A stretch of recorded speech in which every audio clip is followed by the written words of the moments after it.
So let's look at a couple of examples of converting from the subnormal or denormalized floating point binary to decimal, and we can see that this is the conversion here. So we start off with our sign, so our sign is going to be 0 minus 1 to the power of the sign, which is 0, times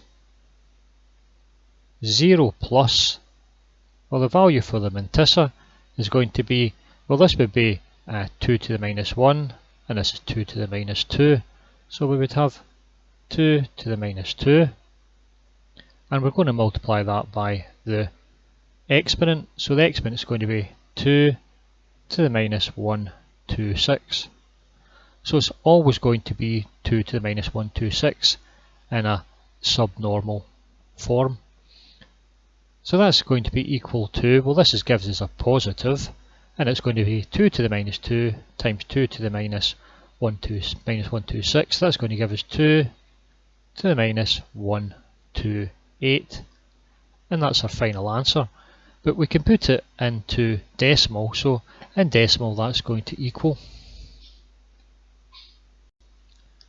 well, approximately equal to 2.3987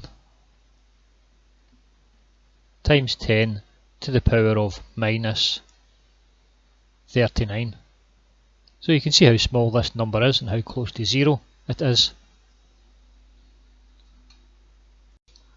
So now let's convert backwards. So we'll actually convert back from the 2 to the minus 128 back to the bit pattern. So let's do that now.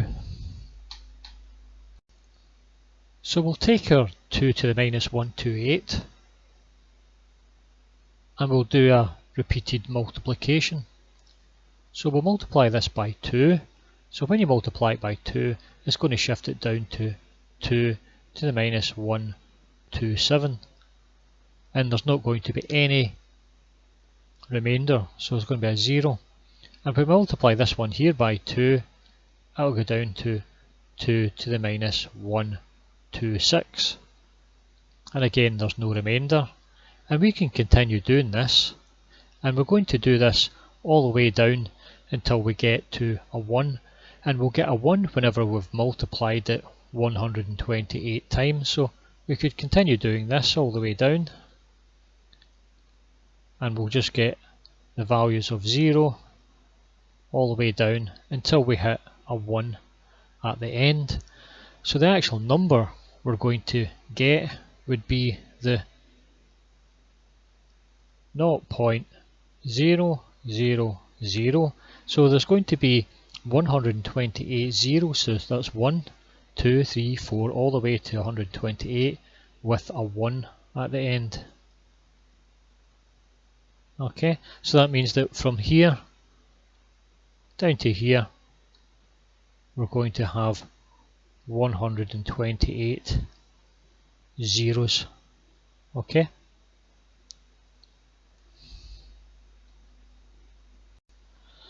Now to get the exponent, what we have to do is we have to shift the decimal point to the right.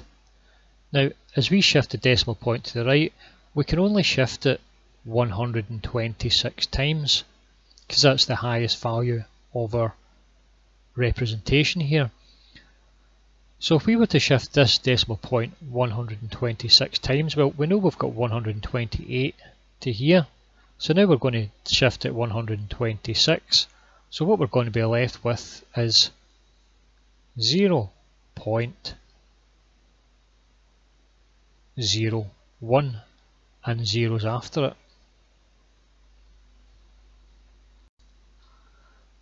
So our number will be the 0.01 times 2 to the power of minus 126. Now we already know that this is a denormal number, so we can start writing out the actual final number. So we're going to have 0 for the sign, and we're going to have 8 zeros, 4, 5, 6, 7, 8 zeros for the exponent because it's a denormal number, and then we're going to have the actual mantissa, so we can throw away anything to the left of the dot here, and we'll just have the 0, 1,